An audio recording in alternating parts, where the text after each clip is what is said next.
আসসালামু আলাইকুম viewers, back to my channel, new to my blog. সবাই কেমন আছেন? আশা করি সবাই ভালো আছেন। আমি আলহামদুলিল্লাহ ভালো আছি। আমি আজকে যে টপিকসটা নিয়ে আসছি, যে ভিডিওটা নিয়ে আসতেছি, সেটা হচ্ছে আমি আজকে আমাদের পুকুর পাড়ে দিয়ে আসছিলাম। তারপর এই পাকারটা আমার চোখে বসে, এটার মধ্যে মাছ মারবো অনেকদিন ধরে ভাবতেছি, কিন্তু কোনোদিন কাজে অর্থে মিলতেছে না। আজকে ভাবছি আজকে মাছ মারবো আমি। এই পাকারটা একটু আগে পরিষ্কার করছি, এটার মধ্যে আমি মাছ ধরবো। এখন মাছ ধরতে তো বড়শিও রেডি করতে হবে। চলেন বড়শিগুলো রেডি করে এখানে চলে আসি।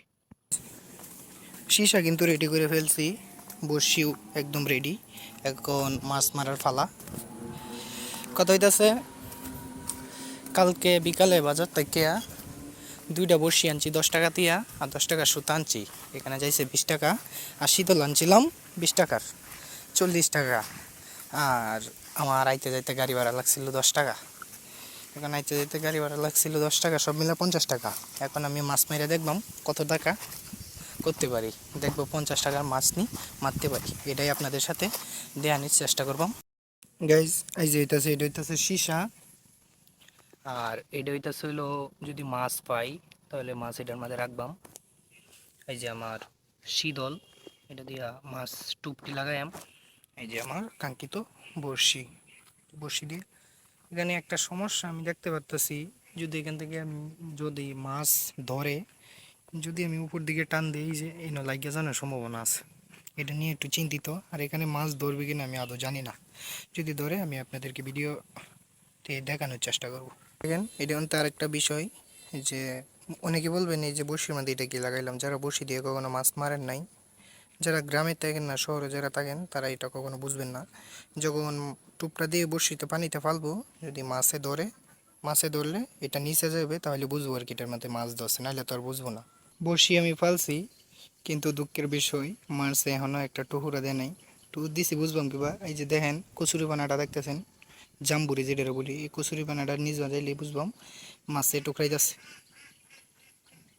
কই মাছ এটি ধরার ইয়েও দিছি, শীতল দিয়া মাছ মারলে বেশিরভাগ কই মাছ ধরে। কই মাছ অতিরিক্ত চালাক মাছ, তাই এখন ধরতেছে না। একটুখান দাঁড়ায় দেখি। আর যে জায়গাটার মধ্যে আছি, জায়গাটা সবটা নিরিবিলি, কিন্তু আমি যে জায়গাটা দাঁড়াইছি এটার মধ্যে অনেকটা রোদ। আচ্ছা, একটু সময় দাঁড়ায় দেখি কি মাছ ধরে। গাইজ, ব্যাড লাক, আপনাদেরকে একটা মাছ মেরে দেখাইতাম না। আমি প্রায় 1 ঘন্টার মতো দাঁড়ায় রয়েছি, কিন্তু মাছ একটা টুকরো দিছে না, মানে বসির মধ্যে একটা কামড়ও দিছে না। এই অবস্থা। এখন এই দুঃখ সইতে না পাইরে আমি যাইতাছি কি এখন আমাদের পুকুরের মধ্যে। পুকুর থেকে মাছ মেরে ইনশাল্লাহ আপনাদেরকে দেখালাম ইনশাল্লাহ। গাইজ, ফাইনালি আমি আমাদের পুকুরে চলে আসছি। এই যে এখানে ফেলাই দিছি, এখন কিছুক্ষণের ভিতরেই মাছ ধরবো। আগে যে পুকুরটার মধ্যে, পুকুর বলতে ফাগার আর কি, আমরা যেগুলোর মধ্যে কেউ মাছ টাছ চাষ করে না এগুলোর ফাগার বলে। ওই যে এটার মধ্যে মাছটি মাছ ছিলাম। আর এটা হইতেছে আমাদের বাড়ি, গরিবের বাড়ি। এটা হইতেছে আমাদের পুকুরটা। এই যে এটা আমাদের ঘর।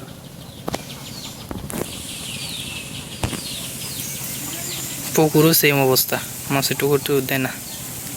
দেখা যাক কি হয়, আল্লাহ জানি ভিডিওটা কমপ্লিট করতে পারবো কি না।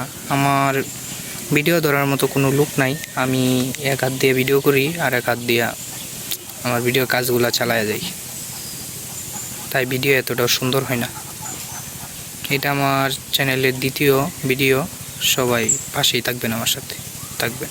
গাইজ, একটা মাছও ধরল না। আমার কপাল খারাপ না আপনাদের কপাল খারাপ হবে কোনোটাই বুঝতে পারিনি। পুরোটা দিকে আমি করছি, এনেতে হেনেতে এনে বসে বলছি, কিন্তু একটা মাছও ধরে নাই। আচ্ছা, ঠিক আছে, নেক্সট একটা ভিডিও নিয়ে আসার জন্য চেষ্টা করব। সবাই ভালো থাকবেন, সুস্থ থাকবেন। আসসালামু আলাইকুম।